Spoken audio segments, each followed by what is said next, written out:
Hey, what is up, guys? I am Hippie, and I want to welcome you to day 5 of the Halloween 7-day Spook-Tacular. He's gonna be quite.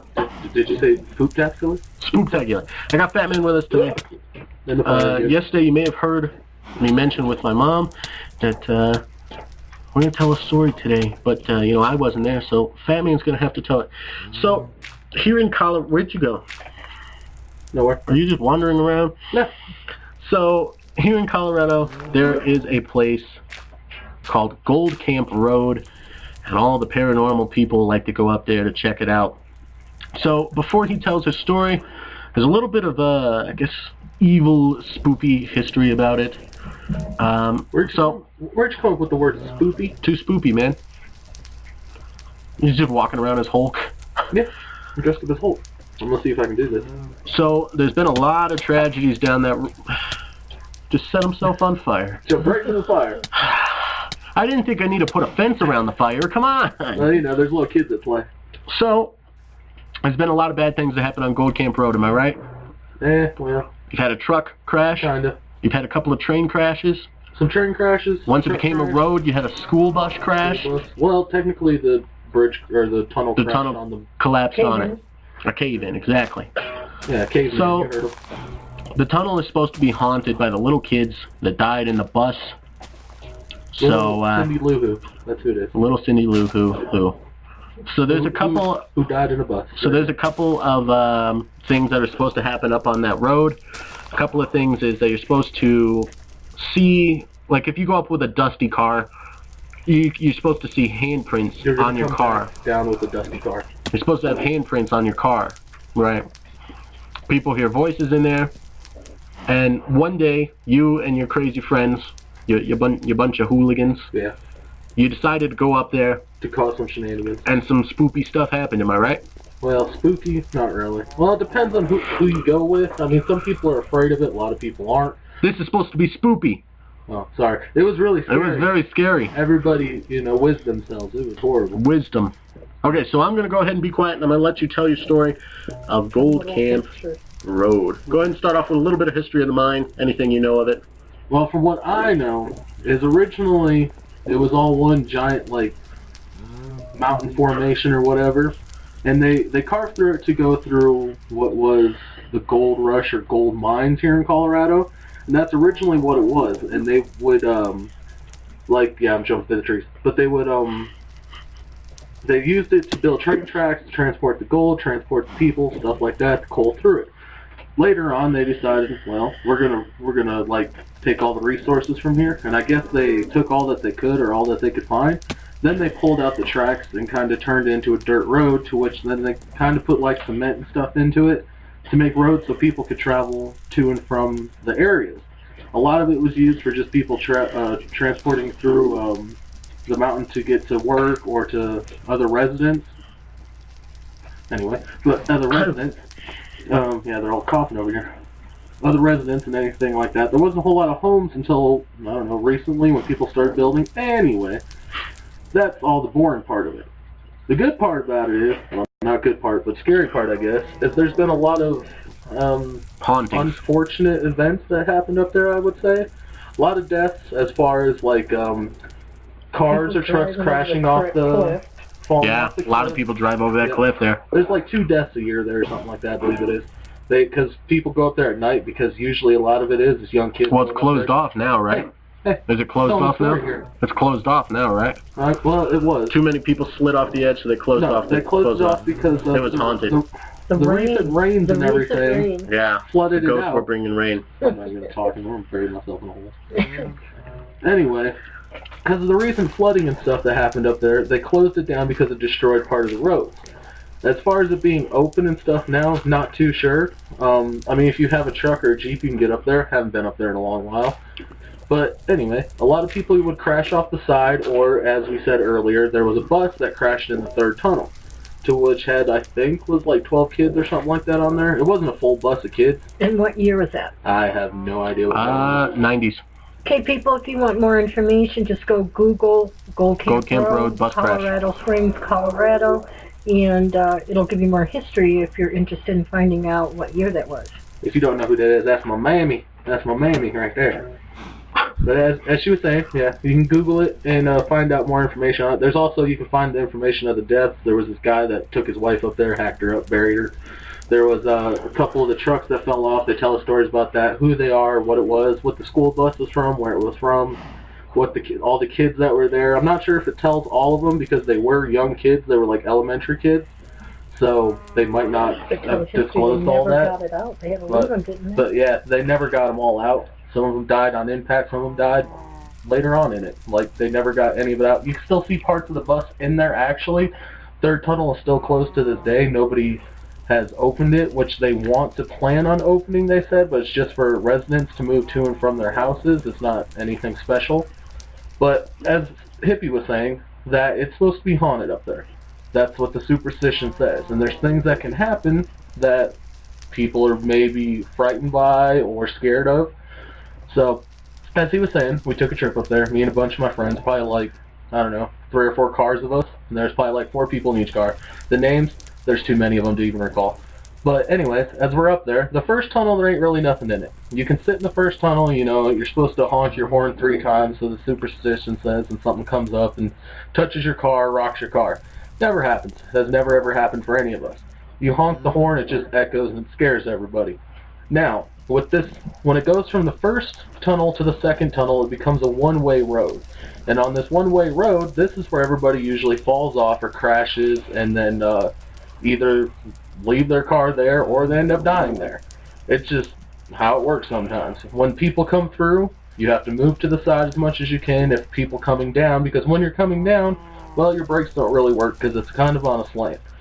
So, anyway, this one-way road travels to what is the second tunnel. Now this is where everything happens.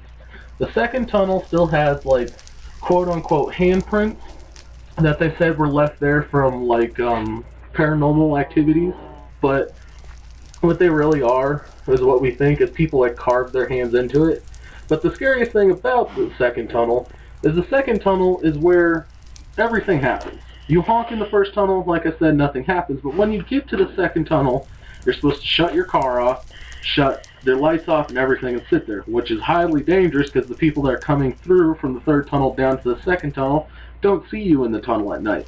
So all you can see is just some lights coming on you, so you gotta flash your lights real quick so they don't smash into you and cause your death. But anyway, so when you're sitting in the second tunnel, you're supposed to see handprints, hear voices, hear laughs. Now, when we were up there, in the fire again, we had parked my buddy's Jeep in the tunnel while we left everybody outside. Yeah, Hippie's dying over there, so I hurt myself. Do I need to build a fence around this fire real quick? You might have to. But you wouldn't think that the Hulk would burn. You're burning your whole costume. Yep. But when we were in there, me and my buddy parked his Jeep in there while everyone else waited outside, kind of watched that way no cars came through. We turned off everything. It was me, him, and I think 2 other people in there. We turned it off, sat there, waited, and we're like, nothing's happening. It's getting cold. Of course it's cold because it's up in the mountain, and we decided, well, we'll go up there during the winter when it's freezing. And we went up there, and we were like, okay, we don't think anything's happening. So we're like, you know what, let's be smart and roll down the windows. So when we rolled down the windows, we sat there, dead silent, and all of a sudden some little laughters came in. And it was like little kid laughters. Now, they could say it's the haunting of the little kids, or they could say it's the residents. You don't ever really know. But it is really freaky when you're out there by yourselves, and it's all dark. So we're like, the 2 people we had in the back seat, they were like, we're afraid, let's leave. And I'm sitting there like, I want to investigate. So sure enough, you know, the 2 pansies in the back seat, we had to roll up the windows and pull out. So as we go to roll up the windows and turn on the lights and everything, there's little like fog handprints on the back windows, to which scares them even more. So they decided, hey, let's leave. Hey, let's leave. Let's leave. So I'm like, okay, you know what? Shut up. Let's go.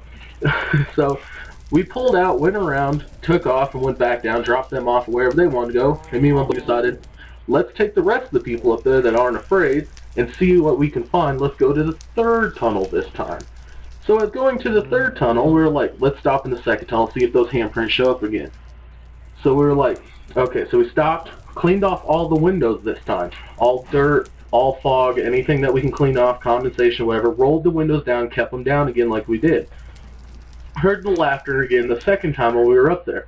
When we rolled up the window, sure enough, those handprints were on the back windows again. So we're like, Okay, so maybe this is just, some weird occurrence, or maybe we can investigate this even more. So we thought, let's go to where it's really haunted, the top of the hill where the third tunnel is. Now where that third tunnel is like I said, the bus crash and the kids, to where you hear the laughter, the crying, stuff like that. And that is also where I was talking about where the man hacked up his wife and left her up there. So we're like, let's get there. The third tunnel is blocked off by a rope, so if you don't have a huge truck or a huge Jeep, you can't get over it or get around it. You have to stop and walk almost a mile to the third tunnel, to where you pass all kinds of houses, caves, trees, and stuff like that. Luckily enough, big enough Jeep to go around. One question. The houses that you pass, are they vacant or do people live in them? People still live there. People still live in Okay. those. Yeah, so that's why they think that maybe it's just the kids playing in the neighborhood there, or it's the people in that neighborhood. But, so we were like, okay. But once you get past those houses, the third tunnel's up there. Now at the third tunnel, you can get into certain areas, or on top of it, you can't get into it fully because, of course, it collapsed. But a lot of people will go up there and do quote-unquote their seances, and we'll do like Ouija boards and stuff like that. Something I don't want to mess with at all.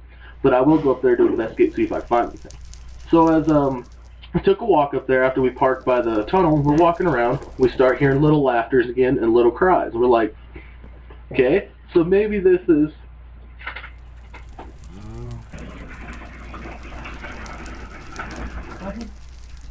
We're waiting. Good. So we figured maybe this is, like, something we can investigate here. Maybe we can figure out where these cries, maybe we can figure out where, like, these laughters are coming from. So we explored all around as much as we could around the third tunnel, and there ain't really nothing there. There's some things that, like, people will leave. There's blankets from, like, either homeless or, young kids, doing the do. But we, That's Mountain Dew people. Mountain Dew. Hey, stop being a prevert. Yeah, they're doing on the mountain. You heard them. But anyway, they do. There's stuff up there from that. Of course, there's all kinds of alcohol bottles and stuff like that up there.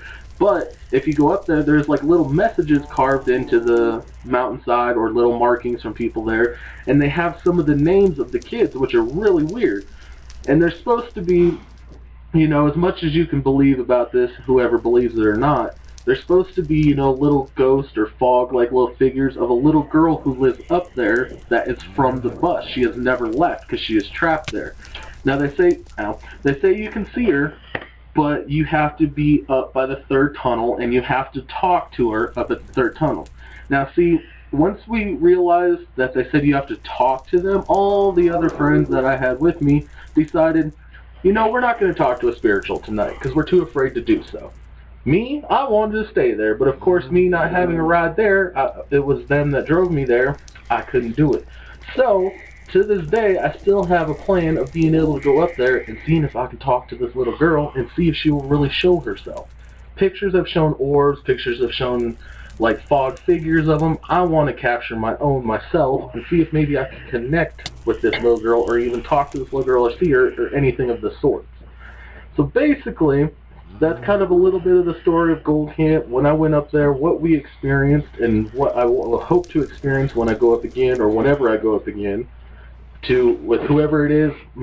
Hopefully it's with some people that, believe in it and are not afraid of just, a little shadow or something, because otherwise they're going to run and I'm going to be just standing there and, get beat up by some spirituals. And I'm not okay with that. Hey, you give them Ghost the old one too. I'll give them some of the tools. I'll put up the dukes and, hit them right in the face. But anyway, so you guys got any questions about the story? No, except for if you know anything about paranormal investigation.